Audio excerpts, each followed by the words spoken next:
Thank you for attending this presentation on Rosenwald schools. My name is Lisa Tucker, and I'm a professor and department head at Virginia Tech. So what I'm going to talk about today is the history of Rosenwald schools briefly, and then present two case studies of Rosenwald schools that I worked on adaptive reuse projects with teams of students and the Community Design Assistance Center here at Virginia Tech. And then I'll conclude by talking about some of the implications of this type of work.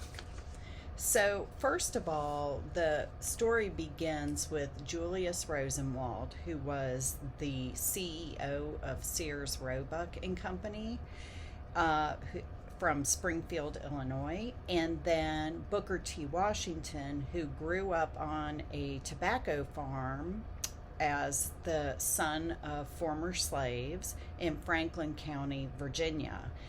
He went to Hampton Institute and was actually 5 years old when the Civil War broke out. So he was born to slave owners and was part of alive during the Civil War and the Emancipation. He and Rosenwald met in 1911 in Chicago at a fundraiser, and as a result, Booker T. Washington invited Rosenwald to visit him at the Tuskegee Institute in Alabama.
So, just to give you a sense of some of the Nashville period schools this is both the schools, the shops, and then in addition, teacher homes, which I'm not going to address.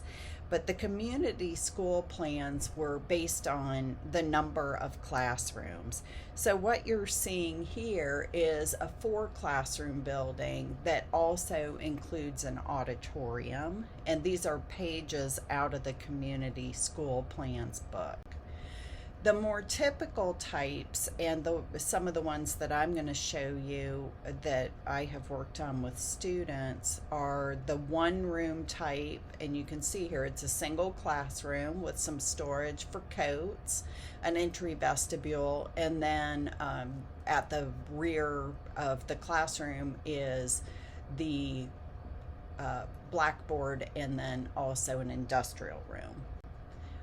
Another common type was the 2-teacher community school, which you see here. So there are 2 classrooms, the industrial room, coat closets, and the entry vestibules. The layouts of all the Rosenwald schools followed very specific design guidelines. First of all, there were always large banks of windows to allow for natural light. Part of the rationale for this was that some of these, when they were originally constructed, did not have electricity, so they relied on natural light. You'll see here the individual student desks, the teacher at the front with a blackboard behind, as well as the high ceilings, and there was also a very standardized color palette for high reflectivity of the surfaces to allow for the penetration of natural light into the interiors. What you're seeing here is a map showing the construction efforts. This dates to 1932, and it shows the geographical distribution of all 5,357 buildings across the 15 states. And this includes the school buildings as well as the teacher houses and the auditorium buildings. Here is a breakdown by state of the Rosenwald teachers' homes, schools, and shops. So you can see the majority were schools. There were teacher homes associated with those, and then in some cases also shops. And so at the bottom here you see Virginia, which both of the projects I'm going to be talking about are located in Virginia. There were 367 schools, 3 teacher homes, 11 shops. I'm going to show you some examples of both schools and shops. This does not include any of the 3 teacher homes. So in Virginia, there were 79 different school buildings in 95 different counties within the state. Most of these were 1 or 2 room types. So 73 were 1 teacher, 184 were 2 teacher.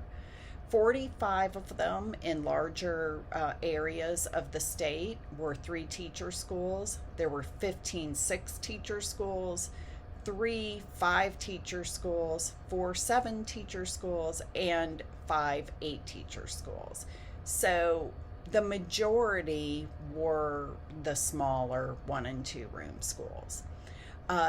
Rosenwald schools are divided into 2 types. One is up until the death of Rosenwald, so 1917 to 1920, and then the other are the Samuel L. Smith designs, which was done through the Nashville organization and the Rosenwald Foundation. So those are basically the way the buildings are divided up. So here is the Buckingham County School, Buckingham Training School. It's located in Dillwyn, Virginia, in Buckingham County, Virginia. And this shows you some of the community process work that was used to engage local community members, 4-H club members, volunteers, Walmart employees, and so on, to actually do some of the labor in constructing the school. This is within the historical narrative, because the way that these schools were originally constructed, the community had to provide half of the money for matching funds for a Rosenwald grant. And then this could include free labor, this could include providing the land, it could include actually providing money, but in most cases it meant that someone would donate the land and then the community members would actually build the school. So this is an example of the shop building at the Buckingham Training School. There was a classroom building. And as part of the story of these training schools and educational facilities around the South, the school was lost to basically demolition by neglect. So it had fallen down, and all that remained was the shop building and then the foundation footprint of the classroom building. Here are some closer views. You can see the restoration of the front has been completed, and they're still working on the sides. This is pretty typical. There would have been lead paint involved, so that has to go through a very specific lead paint abatement process. And in many cases, the windows had been broken or were covered over with wood. This is very common because following integration of schools, what ended up happening was these buildings were just left abandoned in most cases and fell out of use between the 1960s and when they started being recognized as historically important in the 1990s, early 2000s. This is the proposal that one of my graduate students made in collaboration with the local community through a community design assistant center process where the community was engaged in what are their needs, how would they like to see this building used, and then a series of proposals were made. This is the one that they actually decided on.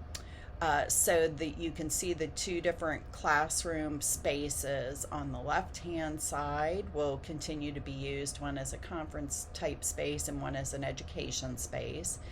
Then the more auditorium type space on the right-hand side is used for a collaborative space that is flexible and can be changed based on the needs. You'll also notice that the restrooms are located in a separate building outside, and this was typical of how these were historically built. There would have been shared outhouses external to the building. I'll just show you a couple of views of the interior proposals here. The historic paint color palettes were respected, as were the original materials. All were retained, and original windows and so on. Electricity was added, and lighting fixtures were added. And you can see there was a community kitchen that was to be installed to help service any kind of community events that would take place.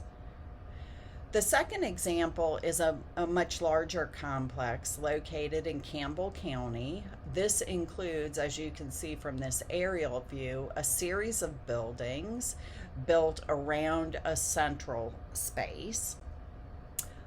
In particular, there is a large classroom building that contains 4 classrooms and an assembly space. There's a 2-room classroom building.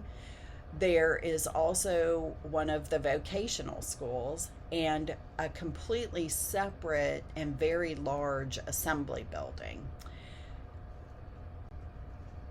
To show you what each of these looks like, here you have a view of the 2 classroom building and the vocational school. Then you on the upper left hand corner, and you can see each of the views is referenced in the aerial view, but it shows you the buildings are in relatively good condition. Most of them have had the windows covered with plywood. The assembly building had already been in the process of being restored, so it is the one building where you see all of the windows. And these are some existing condition photographs inside the large classroom building. So you can see there is carpeting, this kind of wood paneled wall treatment had been put over top of plaster walls which were falling apart. All of the windows were covered with plywood, and the paint was peeling from the exterior. So of course this would all have to go through a lead paint abatement process, and then the removal of the suspended acoustical panel ceiling and carpeting and so on. And this shows you some views looking at additional spaces within the 2 classroom building here. And finally, some views into the shop building. And you can see some of the windows are still existing in the shop building while others are covered up with plywood.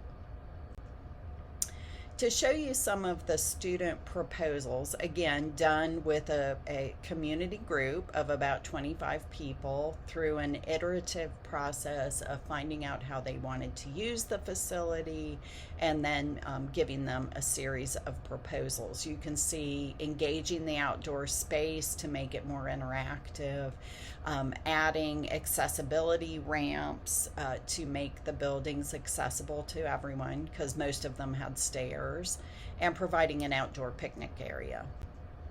This is the new proposed plan. The other thing I want to point out here is the design team. All of the members of the design team, a combination of students, me as a faculty member, and then the director of the Community Design Assistance Center. Those names are located on the right-hand side.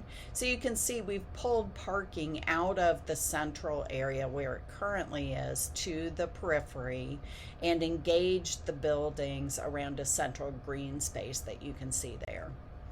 Here are some views of a proposed open house, showing you how that building might be engaged, in this case the assembly building. Next, we see the vocational building with a combination of ramp and new stairways, opening up windows, and so on. Here we're looking at the two-room classroom building with the vocational school on the right-hand side and the improvements that would be made there.